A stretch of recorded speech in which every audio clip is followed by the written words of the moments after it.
Hello guys, nandito na naman tayo at ito pag-usapan lang natin itong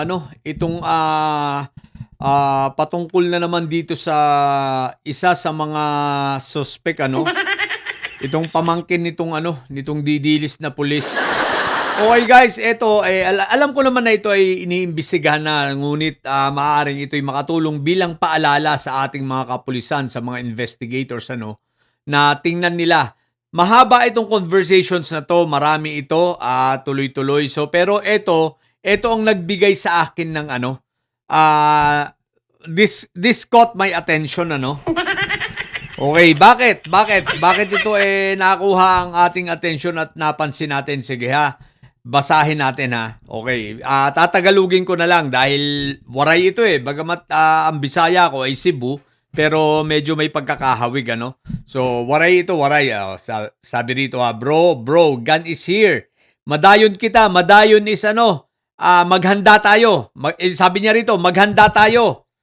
Ikaw, sabi rito, ang pusil ay baril ang pusil ko bro, ginbawi na kagabi pa. Ha. Ibig sabihin, yung pusil, yung baril daw niya ay binawi na kagabi pa. Revolver.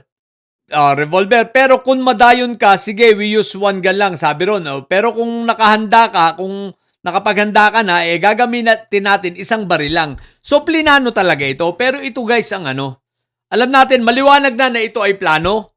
Maliwanag na ito ay ginusto nila sapagkat sa conversations na ito, makikita ninyo na sinasabi nila na kesyo hindi raw sila makukulong. Pero lilinawin ko lang ha. Guys, makukulong po ang mga yan. Kaya lang, habang sila ay menor de edad, nasa sila, either nasa Boys Town or nasa DSWD na pangangalaga, then pagdating nila sa edad na 18, mangungulungan po yan. Ako po ay may mga malapit sa buhay na 16 anyos nung sila ay makulong, no? At nakarating ng Muntinlupa, kaya po ako ay nakakarating sa maximum sa Muntinlupa at na-transfer sila sa RDC dito sa Medium na kung saan si Kambing Nana ay nakulong at doon natin nalaman na ito ay gagawin sanang babae doon. Takot na takot kaya nagpa-convert sa Islam. Okay? So lahat yan ay napupuntahan ko at madalas akong pumunta dyan dahil sa malapit sa aking buhay yung taong nakulong. Okay? Doon. So 16 anyos yun. Siya ay napunta sa DSWD at pagkatapos niyang dalawa sila. Pagkatapos, dalawa sila kabrad ko rin sa frat. Pagkatapos na umidad sila ng tama, ng 18, nalipat na sila ron, okay? 22 years sila sa loob ng bilanggo. Sa awa ng Diyos ngayon ay malaya na sila at nagsimula na ng bagong buhay. Nakalaya lang sila 2 years ago, di ba? Parang ganun. So, eto guys, ang aking tutumbukin, Etong sabi rito, ang pusil ko bro, ginbawi na kagabi pa. Yung baril daw niya ay binawi na kagabi pa. So ano ang ibig sabihin nito? Maliwanag na yung may-ari ng baril ay pinapayagan siya na ito ay hawakan. Diba? Pinapahawakan dito sa isang minor de edad yung baril na yon. At eto nga, nung gabing yon, sabi niya, binawi. So maliwanag sa mga kapulisan, sa investigador, kailangan talagang imbestigahan itong tiyahing ito na didilis Sapagkat ayan na, maliwanag ginbawi ibig sabihin, binawi ibig sabihin, hawak niya. Alam nung tiya na hawak niya. So ngayon, bakit pinapabayaan na hawak niya? O pagpalagay mo, sabihin natin na hindi naman niya, for sure, ang ikakatwiran niya dyan, ninakaw, hindi pinahintulutan, bakit mo hindi tinatago ng maayos? Hindi mo nilalagay sa maayos na lagayan yung iyong baril na hindi dapat accessible ng sino mang mga bata, lalo na kung minor de edad.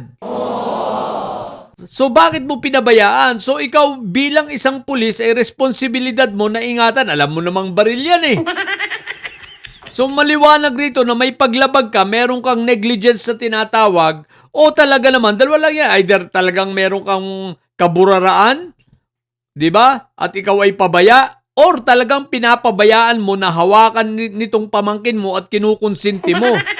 O di ba ga? Yan ang tanong natin. So dito palagay ko ito ay talagang maiimbestigahan at itong didilis na babaeng ito, itong didilis na pulis na ito, dapat ito ay managot. No, hindi ito dapat dapat pabayaan. At dun sa mga didilis dyan, na tinitira si Senator Kiko, aba, sinasamantala ninyo. wag naman ninyo sobrahan ang kabubuhan ninyo. Hindi porke yung 15 years old na pwede lang makulong, hindi po ganun yun. Kapag mga heinous crime na kagaya nito, kulong din po yan, mga bobo. Pero kung yung mga jaywalking lang, yung mga bagabagan siya lang, natural, hindi yan makukulong. So may depende yan, depende sa kasalanan at hindi ibig sabihin kasi guys hindi kasi natin kino-consider na kulungan ang Boys Town. Ito ay rehabilitation center. Hindi natin kino-consider na kulungan din itong mga nasa DSWD, no? So ito ay tinuturing nating mga rehab, okay? Hindi po sa drugs Hindi lang po drugs ang nire-rehab Maging yung mga nagkakasala po, even ang jail naman yan, basically rehabilitation center yan 'Di ba? Para sa pagbabago. Pero itong mga Boys Town, ang pagkakaiba lang po nito hindi ito nakahalubilo dun talaga sa kulungan ng mga kriminal. Kumbaga, meron lang ritong special care na tinatawag, medyo iba yung pangangalaga rito, pero nakakulong pa rin sila ron, hindi makakalabas sa loob ng compound. Okay? So ito ay Boys Town hanggang sa ito ay dumating sa tamang edad bago ito ma-transfer na dito mismo sa mga jail facilities na ng BJMP. Okay? So hindi po katotoo na hindi sila mananagot ang mga batang ito, no? Mali ang inyong mga ipinapakalat ng mga hinayupak na mga didilis kayo. No, na mga galit kay Senator Kiko Pangilinan, sadyang bobo lang kayo. Wala kayong pinagkaiba sa amo ninyong si Inday Sayad na taong grasa. Ganyan kayo katanga. Okay? So, itong pulis na ito, itong tiyahing pulis na ito, dapat talagang ito'y managot, no? At may pananagutan ito. Dahil hindi basta-basta, bakit? Baril niya ang ginamit.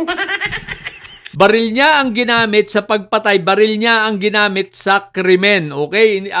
Hindi ko pa na-research kung anong tawag doon sa crime na 'yon, sa violation na kaharapin ng pulis na ito. So, hindi lang ito palagay ko administrative dahil baril niya ang ginamit at nakapatay, palagay ko may criminal liabilities rin itong pulis na ito talaga, no? So, tingnan lang natin sa investigasyon, pero sigurado naman ako na ito ay tinitingnan na nila at iniimbestigahan dahil maliwanag, ang sabi rito, binawi na sa kanya yung baril. Ito pong conversation na ito ay bago nila gawin ng krimen, hindi po ito after. Ito ay prior sa commitment ng crime, itong conversation na ito. So ibig sabihin, nung bawiin, ibig sabihin, ang batang ito ay nakakahawak na nung baril nung kanyang tiyahin. Ngayon guys, hindi natin alam kung anong baril dahil siyempre pulis ito, hindi lang naman maaaring hindi iisa ang baril niyan. Hindi iisa ang service firearm niya, no? Or baka yung meron siya sa gobyerno, meron pa siya nung personal, okay? Na merong license din naman. So hindi natin alam. Ang sigurado rito, ito ay baril ng kanyang tiyahin. So, malalaman natin yan sa investigasyon kung ito ba ay yung service firearm. Kung ito ay yung service firearm, palagay ko mas malala ang pananagutan nitong pulis na itong didilis na ito. Pero, syempre, pag didilis talaga, ganyan ang mga pag-iisip. Malamang-lamang, ang balita ko, ang magulang nito, pati yung tatay nitong isa, yung mga tatay nito, mga magulang ay talagang solid na didilis. Di ba? Basta didilis, wala talagang silbing wala talagang mabuting idudulot sa Pilipinas, no? Puro perwisyo, no? Basta mga didilis, paano ba naman yung pinunong sinusundan nila? May sayad na, taong grasa pa. Di ba ga? Tapos yung pinakapuon nila, ayun, preso. What the heck? Anyway, yun lang muna. So, abangan natin ang mga susunod na mga mangyayari rito at kalalabasan ng investigasyon, okay? So, sa mga bobong didilis dyan, at may sayad, manatili ko yung mga bobo at may sayad sapagkat ang may sayad ay laging high blood. Tatay nyo, preso. Si Inday Sayad nyo, taong grasa. Bye!